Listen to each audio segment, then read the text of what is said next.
मुल्तान में सैलाबी सूरत हाल बरकरार। शेर शाह बंद तोड़े जाने के पेश नज़र अवाम की नकल मकानी रिपोर्ट के मुताबिक दरिया चनाब में पानी की सतह में इजाफा हो रहा है। दरिया चनाब में हैड तरीमों से निकलने वाले 5,43,000 क्यूसिक पानी मुल्तान की हदूद में दाखिल हो गया, जबकि हैड मोहम्मद वाला के मुकाम पर पानी की सतह मुसलसल बुलंद होने लगी।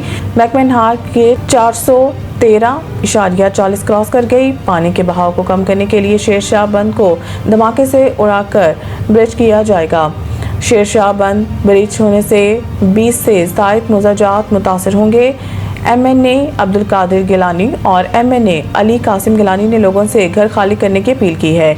इसके बाद रात गए से लोगों की शेर शाह के करीब बस्तियों से नकल मकानी जारी है। हुकाम शहरी इलाकों को डूबने से बचाने के लिए शेर शाह बंद में शगाफ डालने की तैयारी कर रहे हैं। अगले 48 घंटों में आबी रेला मुल्तान की तरफ बढ़ेगा, जिससे शहर के लिए सूरत हाल निहायत संगीन हो जाएगी, जो पहले ही सैलाब के खतरे से दुचार है। साबिक वज़ीर आज़म यूसुफ रज़ा गिलानी ने बंद के साथ आबाद बस्तियों में रहने वालों से फौरी तौर पर महफूज मकामात पर मुंतकिल होने की अपील करते हुए कहा है कि पानी को शेर शाह, गगरा, कचूर, मोजा, हमर और दीगर करीबी इलाकों की तरफ मोड़ा जाएगा, ताकि सैलाबी दबाव को तोड़ा जा सके और मज़ीद नुकसान से बचा जा सके। UN इजलास में शिरकत से रोकने के हरबे। अमेरिका का फ़लस्तीनी वफ़द को वीज़ा देने से इनकार। मीडिया रिपोर्ट्स के मुताबिक अक़वाम मुत्तहिदा की कॉन्फ्रेंस न्यूयॉर्क की बजाय जिनीवा में कराने के मुतालबात में इजाफा हो रहा है। ताहम जनरल असम्बली का इजलास आज से न्यूयॉर्क में शुरू होना है, जिसमें फ़लस्तीन को तस्लीम करने से मुतल्लिक अहम फैसले भी मुतवक्किल हैं। जनरल असम्बली में आला सतह के मुबाहसे 23 से 27 सितंबर तक होंगे और UN जनरल असम्बली का इजलास 29 सितंबर को ख़त्म होगा। मीडिया रिपोर्ट में बताया गया है कि ट्रंप इंतजामिया ने फ़लस्तीनी सदर और वफ़द को वीज़े देने से इनकार कर दिया। 1988 में भी अमेरिका ने PLO के सरबराह यासिर अरफ़ात को न्यूयॉर्क आने से रोक दिया था और तारीख में ये पहला मौका है कि पूरे फ़लस्तीनी वफ़द ही को अमेरिका आने से रोक दिया गया है। इसका मकसद ओस्लो मुआहदे के बाद फ़लस्तीनी तारीख के एक अहम तरीन इवेंट में शिरकत को रोकना है। मीडिया रिपोर्ट्स में कहा गया है कि 2 रियासी हल से मुतल्लिक जनरल असम्बली के एक रोज़ा कॉन्फ्रेंस 22 सितंबर को न्यूयॉर्क में होना है।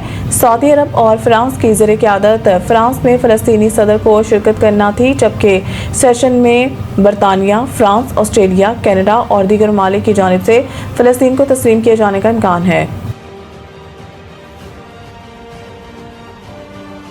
इमरान खान तारीख के बाद लीडर हैं जिन्होंने ओए तोए कल्चर मुतारफ़ कराया। राना सनाउल्लाह मीडिया से गुफ्तगू करते हुए उन्होंने कहा है कि तहरीक इंसाफ का बाइकॉट दरअसल राह फरार है, क्योंकि एक तरफ वो इलेक्शन कमीशन से कागजात वसूल करके तमाम प्रोसेस मुकम्मल करते हैं और दूसरी तरफ अदालतों में जा पहुँचते हैं।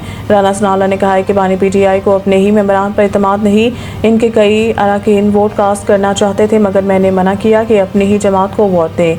इनका कहना था कि मुल्क को जब बैरूनी खतरात लाहक थे तो बानी PTI सुनने को तैयार नहीं थे। उन्होंने कहा है कि मार्का हक की कामयाबी सियासी और अस्करी क़यादत के इत्तफाक राय से मुमकिन हुई, जो पाकिस्तान की तारीख में पहली बार नजर आई। उन्होंने मजीद कहा है कि वज़ीर आज़म शहबाज शरीफ ने मिसाक इस्तेहकाम पाकिस्तान का पैगाम देकर कौमी यकजहती को फ़रोग़ दिया, लेकिन बानी PTI और इनके हामी इंतशार फितना और नारकी के ख्वाह हैं और इनका रवैया किसी तौर भी सियासी नहीं।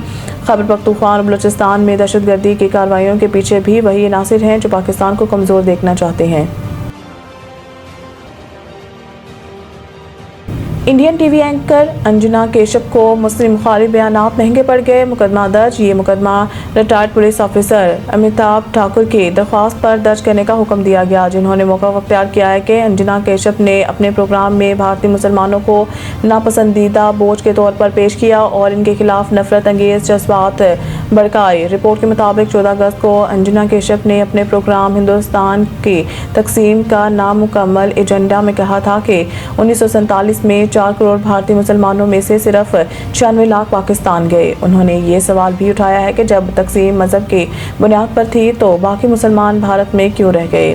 दरख्वास्त में मौक़िफ़ अपनाया गया कि एंकर का ये बयान जहरीला, तफरीक़ा अंगेज़ और मुसलमानों के खिलाफ अदम बर्दाश्त को हवा देने वाला है, जिससे फ़िरका वाराना मुनाफ़रत फैलने का खदशा है। महकमा मौसमियात का कहना है कि ये गैर मामूली मौसम का निज़ाम है जो भारत की जानिब से सिंध में डिप्रेशन या डीप डिप्रेशन की सूरत में दाखिल हो रहा है और इसका रास्ता भी गैर वाज़िया और पेचीदा है, जिसकी वजह से बारिश की शिद्दत मुख्तलिफ इलाकों में मुतग़य्यर रह सकती है। शदीद बारिशों के पेश नज़र शहर में अर्बन फ्लडिंग का खदशा जाहिर किया गया है, जबकि मलीर नदी में भी गुज़िश्ता रोज़ सैलाबी सूरत हाल पैदा हो गई जो तवील अरसे से खुश्क रही थी। मौसमी सूरत हाल के बायस जना सिंध मेडिकल यूनिवर्सिटी ने आज होने वाले तमाम इम्तहानात मुलतवी कर दिए। यूनिवर्सिटी इंतजामिया ने वर्क फ्राम होम पॉलिसी नाफिज करते हुए ऐलान किया है कि तमाम क्लासेस ऑनलाइन ली जाएंगी। वाइस चांसलर के मुताबिक तलबा और स्टाफ की जान माल के तहफ़्फ़ुज़ को मद्देनज़र रखते हुए ये फैसला किया गया है। एक ट्रॉफी 8 दावेदार किसका चलेगा वार। एशिया कप का आगाज मंगल को हो रहा है। कप्तानों की मीडिया कॉन्फ्रेंस और ट्रॉफी के साथ फोटो सेशन सुबह 11:30 बजे दुबई इंटरनेशनल स्टेडियम में होगा। इसी रोज अबू धाबी के शेख ज़ायद स्टेडियम में अफगानिस्तान और हांगकांग के दरमियान पहला मैच खेला जाएगा। टूर्नामेंट में सबकी नजरें पाकिस्तान और भारत के मुकाबले पर जमी हुई हैं। दोनों टीमों के गुज़िश्ता बरस T20 वर्ल्ड कप 2024 के बाद पहली बार आमने सामने आएंगी। भारत अपनी मुहिम का आगाज 10 सितंबर को दुबई में मुत्तहदा अरब अमारात के खिलाफ करेगा। ग्रीन शर्ट्स का इब्तदाई मुकाबला ओमान के खिलाफ 12 सितंबर को शेड्यूल है। एशिया कप का सबसे बड़ा मार्का 14 सितंबर को पाकिस्तान और भारत के दरमियान दुबई क्रिकेट स्टेडियम में होगा। इधर पाकिस्तान क्रिकेट टीम के गैर मुल्की head coach Mike Hesson triangular series की तरह एशिया कप में भी प्लेयर से बेहतरीन कारकर्दगी के लिए पुरुमीद हैं। उन्होंने कहा है कि किसी भी टीम को आसान नहीं समझा जा सकता। हमारी पहली तरजीह सुपर 4 में क्वालिफाई करना है। बाद बेहतरीन परफॉर्मेंस से मज़ीद आगे बढ़ने की कोशिश होगी।